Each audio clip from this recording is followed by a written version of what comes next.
মোহাম্মদ ইউনূস ক্ষমতা ছাড়বেন, আসছে নতুন সরকার। এই বিষয়ে আপনাদের কোনো প্রশ্ন বা মতামত থেকে থাকলে আমরা অবশ্যই নিতে চাই। আপনারা কমেন্ট। তিনি পদত্যাগ করেছেন এবং পদত্যাগপত্র রাষ্ট্রপতির কাছে আছে, এইটুকু তথ্য কনফার্ম করা হয়েছে। আসসালামু আলাইকুম। ক্ষমতা ছাড়বেন প্রধান উপদেষ্টা ডক্টর মোহাম্মদ ইউনূস, ক্ষমতা গ্রহণ করবে সেনাবাহিনী, কি বলছেন পররাষ্ট্র উপদেষ্টা।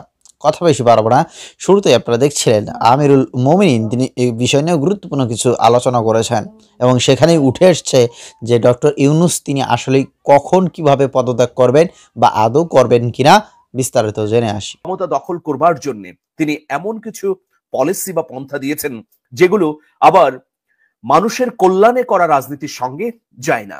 যাই হোক, চাণক্য নীতিতে একটা পন্থা আছে যে কোনো কিছুকে প্রতিষ্ঠিত করবার জন্য সম্মিলিত প্রচার চালাতে হয়, কম্বাইন্ড প্রোপাগান্ডা আমরা যেটাকে বলি। সেই কম্বাইন্ড প্রোপাগান্ডার মধ্য দিয়ে একটা প্লট তৈরি করা হয়, তারপর সেই প্লটের উপর দাঁড়িয়ে কোনো ঘটনা ঘটানো হয়। আমরা গত কদিন ধরেই দেখলাম যে নানা ধরনের তথ্য সামাজিক যোগাযোগ মাধ্যমে ভেসে বেড়াচ্ছে। তিনটি খবর মূলত চাউর হয়েছে। প্রথম খবর হচ্ছে ডক্টর মোহাম্মদ ইউনূস এবং অন্তর্বর্তী সরকারে থাকা 3 ছাত্র উপদেষ্টা সহ গণ অভ্যুত্থান সংগঠনকারী ছাত্র নেতারা পালিয়ে গেছেন। দ্বিতীয় খবরটি হচ্ছে ডক্টর মোহাম্মদ ইউনূস পদত্যাগ করবেন, শিগগিরই সেনা সমর্থিত নতুন সরকার আসছে।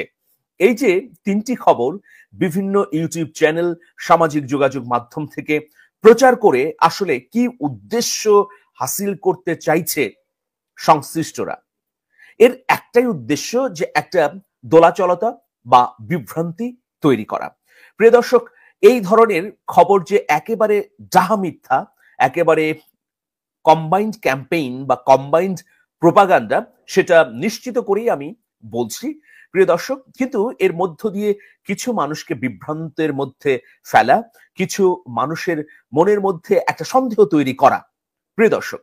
তবে ডক্টর মোহাম্মদ ইউনূসের সরকারের প্রতি 8ই আগস্ট শপথ নেবার পর সাধারণ মানুষের যে ধরনের আকাঙ্ক্ষা, স্বপ্ন এবং প্রত্যাশা ছিল, সেটা কমে গেছে নিঃসন্দেহে।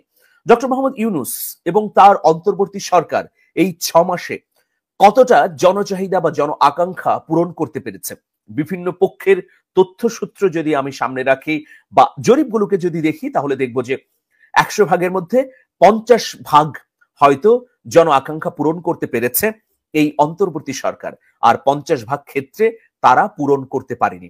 কারণ 5ই আগস্ট গণ অভ্যুত্থানের পর মানুষ প্রত্যাশা করেছিল যে এই প্রশাসন, সমাজ এবং প্রত্যেকটি জায়গা থেকে দুর্নীতির মূল উৎপাটিত হবে, প্রত্যেকটা জায়গায় সুশাসন আসবে, প্রত্যেকেই একটা দারুণ স্বস্তির মধ্যে থাকবে। সেটা হয়নি।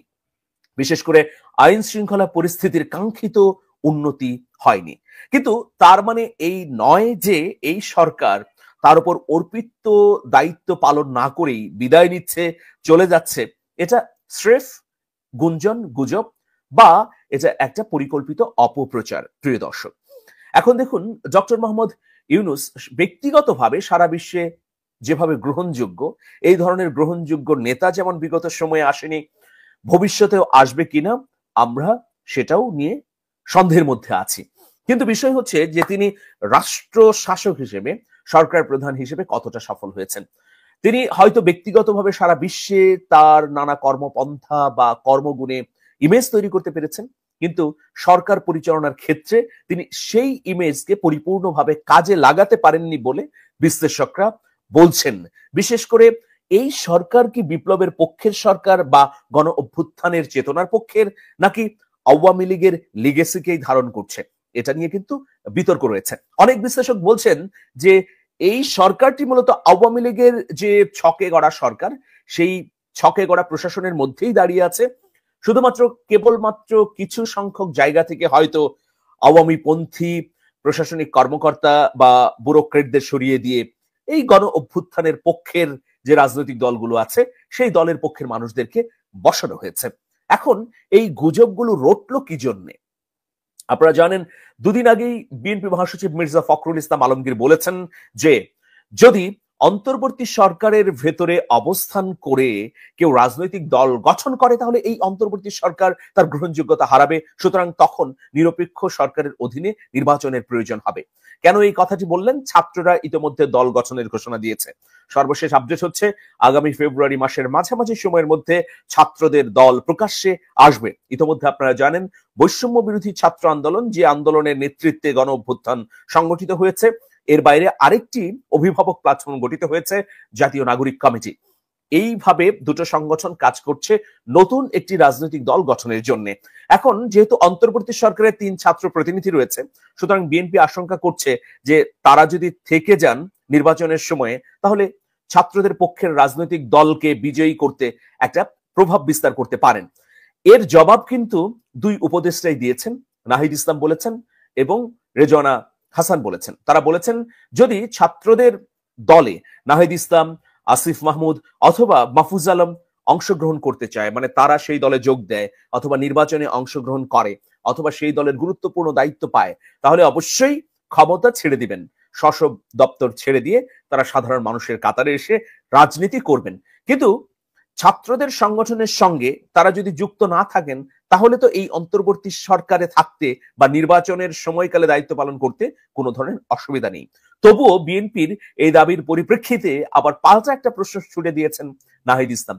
তিনি বলেছেন যে অন্তর্বর্তী সরকার গঠিত হবার পর বিএনপির পক্ষ থেকে কিন্তু অনেককে এই সরকারের গুরুত্বপূর্ণ দায়িত্বে বসানো হয়েছে।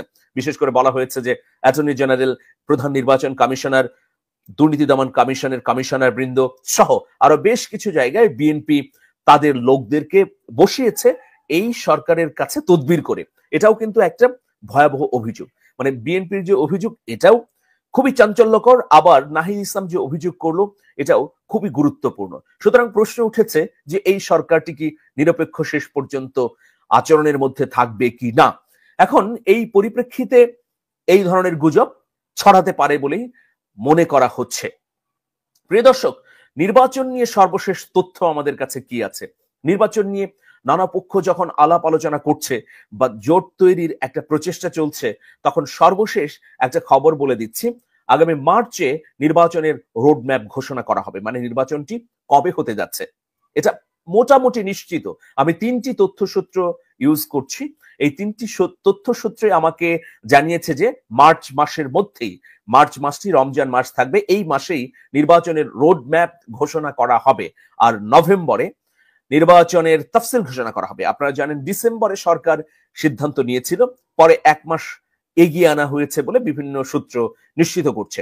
এখন নির্বাচনের তফসিল ঘোষণার পর আইন অনুযায়ী 45 দিনের মধ্যে নির্বাচন অনুষ্ঠান করতে হবে। তার মানে হচ্ছে যে আপনার ডিসেম্বরের মাঝামাঝি সময়ে বা শেষ দিকে নির্বাচনটি আয়োজন করতে হবে। বেশি দিন হাতে আমাদের সময় নেই।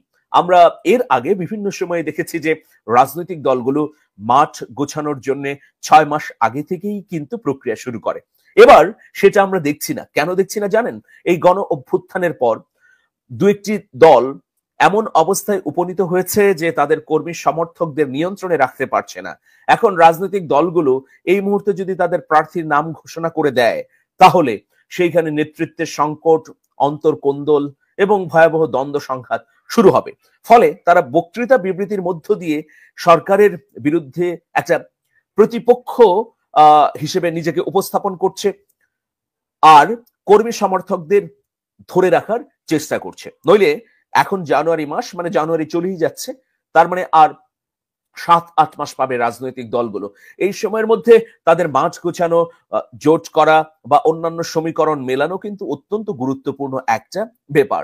আমরা আবারও এবার দেখছি স্পষ্টভাবেই যে বিএনপির সঙ্গে জামাতের একটি দূরত্ব তৈরি হয়েছে। বিএনপির সঙ্গে বৈষম্য বিরোধী ছাত্র আন্দোলন এবং ছাত্রদের গ্রুপটির একটা ভয়াবহ দূরত্ব তৈরি হয়েছে। এখন গণ অভ্যুত্থানের চেতনায় যদি এই রাষ্ট্রটিকে রাখতে হয়, তাহলে অবশ্যই এই দূরত্বগুলো মিটিয়ে ফেলা উচিত, এমনটি সব পক্ষই মনে করছে। এই দূরত্ব যতই তৈরি হবে, ততই কিন্তু শত্রুপক্ষ সুযোগ পাবে এবং এই ছিদ্রের ভিতর দিয়ে তারা নতুন কোনো পরিকল্পনা বাস্তবায়ন করতে চাইবে। ইতিমধ্যে তারা সেই সব পরিকল্পনা বাস্তবায়ন করেছে। আমি একটা ছোট্ট উদাহরণ দিচ্ছি। বেশ কিছু জায়গায় তাদের লোক বসানো বা তাদের পরিকল্পনা বাস্তবায়ন তারা করেছেন। যেমন বাংলা একাডেমি পুরস্কার ঘোষিত হয়েছে। সবাই প্রত্যাশা করেছিল যারা গণ অভ্যুত্থানের পক্ষে গুরুত্বপূর্ণ দায়িত্ব পালন করেছেন সেই সব কবি লেখকদের মধ্য থেকেই হয়তো পুরস্কার পাবেন। এটা স্বাভাবিক, কারণ গণ অভ্যুত্থানের চেতনার পক্ষের মানুষ যদি মূল্যায়িত না হন এখন, তাহলে আর কখন হবে? কিন্তু দেখা গেল যে সেখানে সম্পূর্ণ বিপরীত চিন্তা চেতনার মানুষদেরকে পুরস্কার প্রদান করা হচ্ছে বা ঘোষণা করা হয়েছে। যে তালিকা, সেখানে স্পষ্টভাবেই স্বৈরাচারকে পৃষ্ঠপোষকতাকারীদের নাম রয়েছে। এখন এইরকম প্রেক্ষাপটে এইরকম ব্যক্তিবর্গ কিভাবে সম্মানিত হচ্ছেন, মূল্যায়িত হচ্ছেন, এটা অবাক ব্যাপার। কিন্তু এটাই সত্য যে আগের যে প্রশাসনিক কাঠামো ছিল সেই কাঠামোর সবটুকুই রয়েছে। কাঠামোকে ভেঙে দেবার কোনো উদ্যোগ নেওয়া হয়নি। কেবলমাত্র দু একটি জায়গায় বিপ্লবের পক্ষের বিভিন্ন রাজনৈতিক দলের সামান্য কিছু সংখ্যক ব্যক্তিবর্গকে বসানো হয়েছে। সুতরাং এখানেই মূল বিপত্তি। আর এই বিপত্তিকে দূর করবার জন্য যে অটুট শক্ত ঐক্যমত্য প্রয়োজন ছিল সেটাও তৈরি হয়নি। বিপ্লবের 6 মাসের মধ্যেই আমরা দেখছি যে রাজনৈতিক দলগুলো হানাহানি, বিদ্বেষ, কথার বাক্যবাণে একে অপরে আলাদা হয়ে গেছে। সুতরাং অশনি সংকট তো বটেই।